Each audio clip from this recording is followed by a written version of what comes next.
77,000 ఉంది. 79 నువ్వు చెప్పింది 79,000 ఏమంటుండ్రు మరి యాడ్కి తెచ్చినావే ఎంత తెచ్చినావు ఎక్కడ తెచ్చినావు 10 తెచ్చినావా చుట్టాల దగ్గర తెచ్చినావా కూర్చో ఇక్కడ 1,00,000 ఏమంటున్నాయి ఏం పేరన్నా ఆడ రాలేదు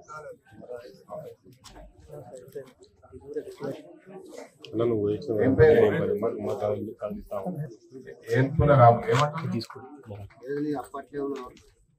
కట్టమంటుందా ఎంత ఉంది నాకు 30 ఇచ్చి సార్ 30 ఇచ్చి 42 కట్టమంటారు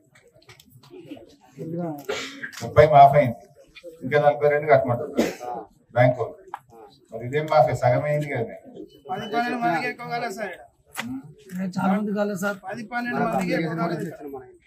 కాదే 30 మాఫ్ అయిందా కాలేదు మొత్తం 42 కట్టమంటారు అసలే కాలేదా కాలేదు ఏర్పుల రాము నువ్వు తీసుకున్నది 30 నాకు ఇచ్చిన 30 అవి జమ చేసి 42 కట్టమంటారు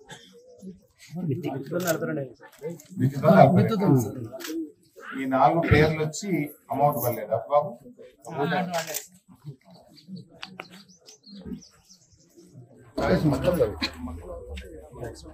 2 lakhs చేస్తా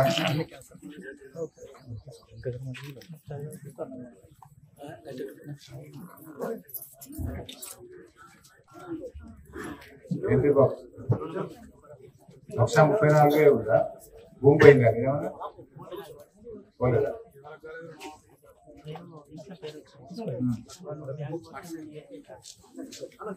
మళ్ళీ ఇంకా అడుగుతాయి బ్యాంక్ వాళ్ళను వ్యవసాయం లిస్ట్ రాలేదంటారు బాగా ఎక్కువ పైసలు పడలేదు 13,000 మిత్తి కట్టమంటే కట్టిన సరే కాదు మిత్తి ఎందుకు కట్టాలి మొత్తం మాఫీ చేస్తా అన్నారు కదా నేను 13,000 మిత్తి కట్టావు 1,20,000 కాలేదు నీ పేరేంటి బాబు సారీ మడిగే సుధాకర్ ఎంత మిత్తి కట్టావు 25,000 అసలే ఆ మాఫీ కాలేదు చెప్తే నువ్వు కట్టినావు నమ్మి మిత్తి పోయింది కానీ అసలైతే పడలేదు మొత్తం రుణమాఫీ అన్నారు కానీ మళ్ళీ మిత్తిలు మీతోనే కట్టిస్తుంది ఏం పేరు మోకేడి మోహన్ రావు ఎంతుంది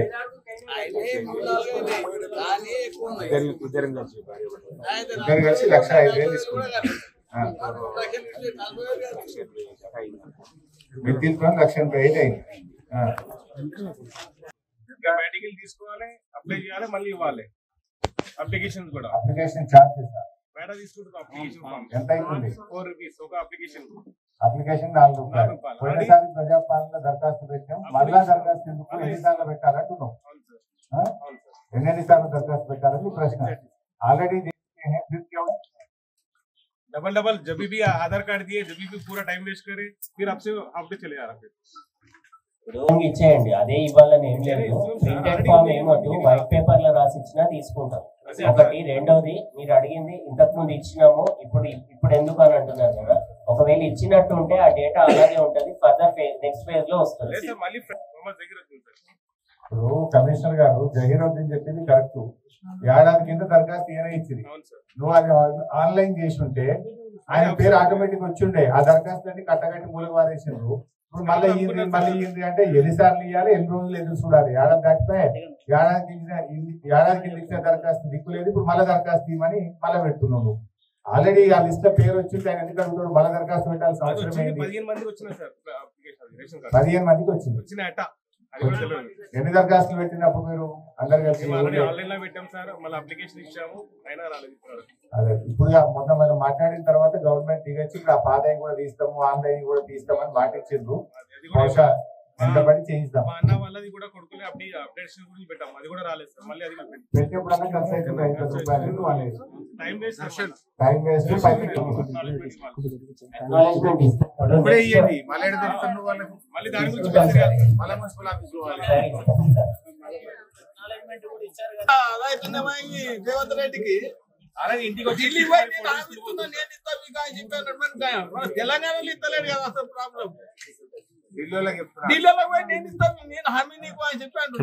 మనకెందుకు ఇస్తారంటే హామీ వీడిచ్చిన హామీలు ఎటు పోతున్నాయి? ఇప్పుడు రైతు భరోసా ఎటు పోయింది, రైతు రుణమాఫీ ఎటు పోయింది, రేషన్ కార్డు ఎటు పోయినాయి, అన్ని వాగ్దానాలు చేసుడు. దసరా అన్నాడు, దసరా పోయింది. బతుకమ్మ సీరియల్ నేసి అయిపోతే పొద్దుగా 500 అన్నాడు. ఆ విలేవి అన్ని మాట్లాడుకునేది బాగా మాట్లాడుతుంది.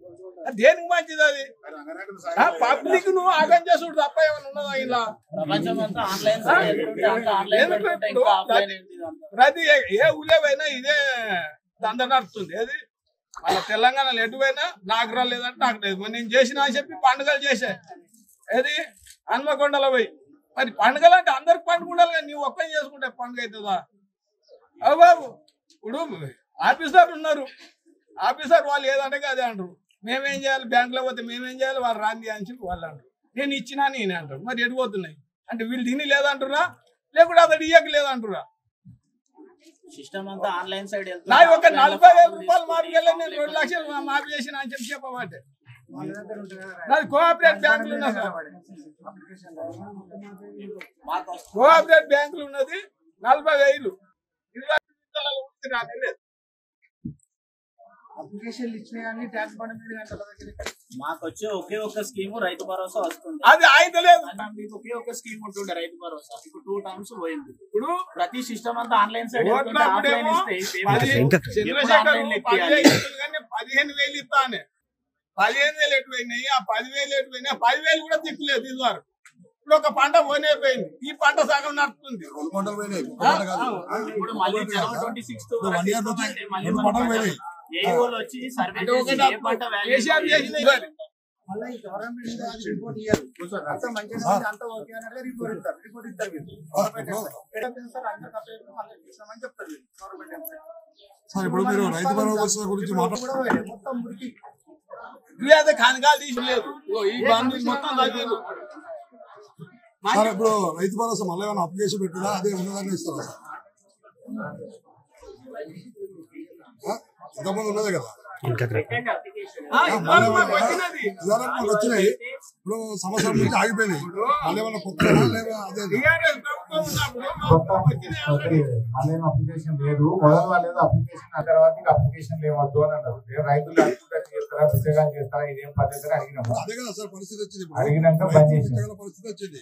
ఇప్పుడు సంవత్సరం నుంచి మీరు ఇంతకుముందు ప్రభుత్వం ఉన్నప్పుడు బతుకమ్మ పండుగ రోజు ఒక 15 రోజుల ముందు నుంచి అక్కడ అరేంజ్మెంట్ చేసి, ఇప్పుడు ఈసారి మొత్తం వాటర్లా ఎవ్వరికి చెప్పినా పట్టించుకోలేదు సార్. మున్సిపల్ వాళ్ళకి చెప్పినా పట్టించుకోలేదు. లాస్ట్ కు సీరియస్ అయితే వేరే అతను ఆయన సంతకం, లైటింగ్ లేదు, ఒక మొర మన గుంతలు లేదు సార్, గుంతలు కూడా పురలే. అంతకుముందు సంవత్సరం ప్రతి సంవత్సరం కంటిన్యూ అయ్యేది. ఈ సంవత్సరం అసలు మన మున్సిపల్ కమిషనర్ గారు కూడా పట్టించుకోలేదు. ఇంకోటి సార్, సిద్దిపేట చెత్త బంద్ చేశారు కదా సార్, మొత్తం తీసుకెళ్తారు, మొత్తం జాబర్లే. అది మేము ఉన్నామా సార్, మాకు పెట్టెలు ఉంటాయి, అది ఉంటాయి, మేము పెట్టెలలో వేసుకుంటాం, మేము మొత్తం మా గుడ్డలలో వేసుకుంటాం. కమిషనర్ కాళ్ళ కూడా సేవ సూది తాగేది అలా. ఇప్పుడు నీళ్లు కాదు కదా అన్న పోదామంటే ఇబ్బంది అవుతుంది. కమిషనర్ గారు ఒక్కసారి అన్న అట్లా పరిస్థితి ఎట్లా ఉంది చూడాలి కదా సార్. సో కమిషనర్ గారు నా రిక్వెస్ట్, వీళ్ళందరూ పల్లికి ప్రతి 15 రోజులకు నెలకు ఒకసారి మీరు రండి, వచ్చి చూసి ఆ చెత్త విషయంలో కానీ ఆ మధ్యలో ఆగిపోయిన సీసీ రోడ్డు తొందరగా పూర్తి చేయండి.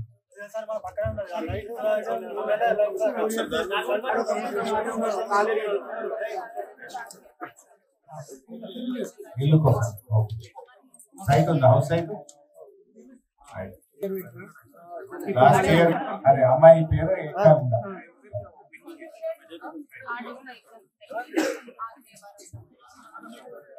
సుధాకర్ నీ కొడుకు అమ్మా, ఏమడుగుతున్నావు? కొడుకు రేషన్ కార్డులో కొడుకు పేరు కాదు, మందరాన్ని వచ్చింది వాళ్ళకైతే ఏ పేరు? భాగ్యమ్మ.